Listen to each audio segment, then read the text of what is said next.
கடை விஷயம்லாம் பேசி முடிச்சாச்சு, அட்வான்ஸ் கூட கொடுத்தாச்சு. எனக்கு தெரியும்டா மாணிக்கம், நீ சாதிப்பேன்னு எனக்கு நல்லா தெரியும். மார்க்கெட்ல நமக்கு சொந்தமா ஒரு இடம், ரொம்ப சந்தோஷமா இருக்குமா? அண்ணே, இனிமே நீ கடை ஓனர். அண்ணே கை கொடுங்க, உண்மையிலே ரொம்ப சந்தோஷமா இருக்கு. எப்போ ரெஜிஸ்ட்ரேஷன் வச்சிருக்கீங்கண்ணே? அது சிதம்பரம் மாமா வந்ததுக்கு அப்புறம் தான். அவருக்கு தோதுப்பட்ட நேரத்துல தான் ரெஜிஸ்ட்ரேஷன். ஏன்டா அப்படி? பணம் தர போறது சுந்தரையா தானே? இல்லம்மா, சுந்தரையாவுக்கு சரோட அப்பா மேல பயங்கர மரியாதை. அவர் ரொம்ப ராசியான ஆளா, அதனால அவர் வந்ததுக்கு அப்புறம் தான் ரெஜிஸ்ட்ரேஷன் சொல்லிட்டாரு. அடே அப்பா, அவர் ரொம்ப யோகமான ஆள் தான் போல இருக்கு. வேண்டியதுதான்.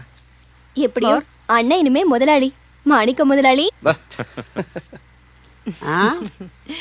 என்னடி அம்மா, ஒரு நாளும் இல்லாத திருநாளா ஒரே சிரிப்பு. ஏ கிழவி, என் பையன் மார்க்கெட்ல கடையை பேசி அட்வான்ஸ் கொடுத்தாச்சு. என்ன அவ சொன்ன மாதிரியே சாட்சி காட்டிட்டான். இனிமே மாணிக்கம் மார்க்கெட்ல வேலை செய்யற மாணிக்கம் இல்ல, மார்க்கெட்ல கடை வச்சிருக்கிற முதலாளி மாணிக்கம். அப்படியா? ரொம்ப சந்தோஷம் டி அம்மா, ரொம்ப சந்தோஷம்.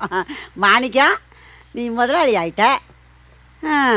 அப்போ சரோ முதலாளி அம்மாவா?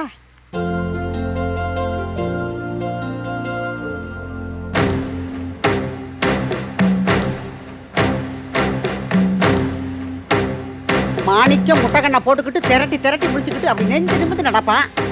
இனி கேட்கவே வேண்டாம் போய சரோ கண்ணு. எல்லாம் நீ இந்த வீட்டில் காலடி எடுத்து வச்ச நேரம் தாண்டா கண்ணு.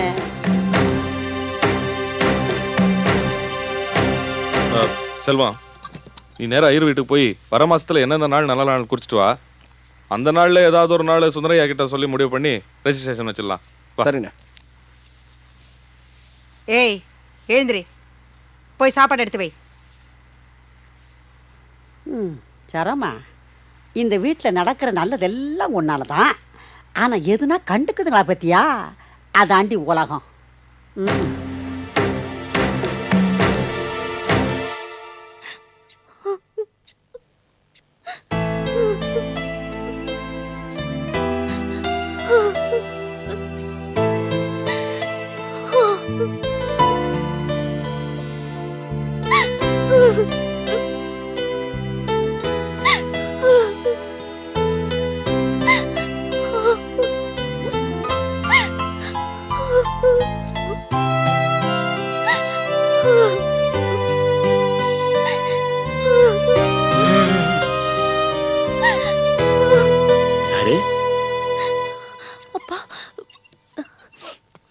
விஜயா,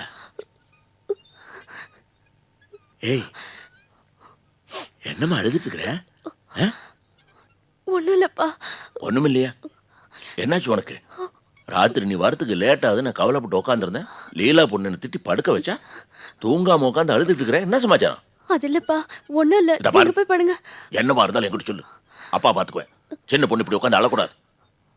அப்பா, சரோக்கா ஞாபகம் வந்துருச்சு, அதான்.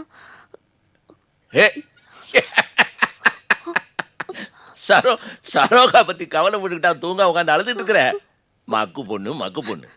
உங்க சரோகாவுக்கு ஒன்றும் ஆயிரல. மாமியார் மருமக சண்டை எல்லா வீட்லையும் நடக்கிறதான். உங்க சரோகா அங்க சந்தோஷமா தான் இருக்கிறா. இப்படி பாசமான ஒரு பொண்ணு தூங்காம உட்காந்து அழுதுட்டு இருக்கான்னு தெரிஞ்சா உங்க சரோகா இன்னும் சந்தோஷமா இருப்பா. மக்கு சரோ நினைச்சு அழுதுட்டு இருக்கிறா. அவளுக்கு அடிக்கடி ஞாபகம் வந்து கஷ்டப்படுதுன்னு நினைக்கிறேன். அப்பா, நீங்க போய் படுத்து தூங்குங்க, நான் அவளை பார்த்து. நான் தூங்குறேன். இந்த பைத்தியத்தை தூங்க சொல்லு. அக்கா மேல இவ்வளவு பாசமா?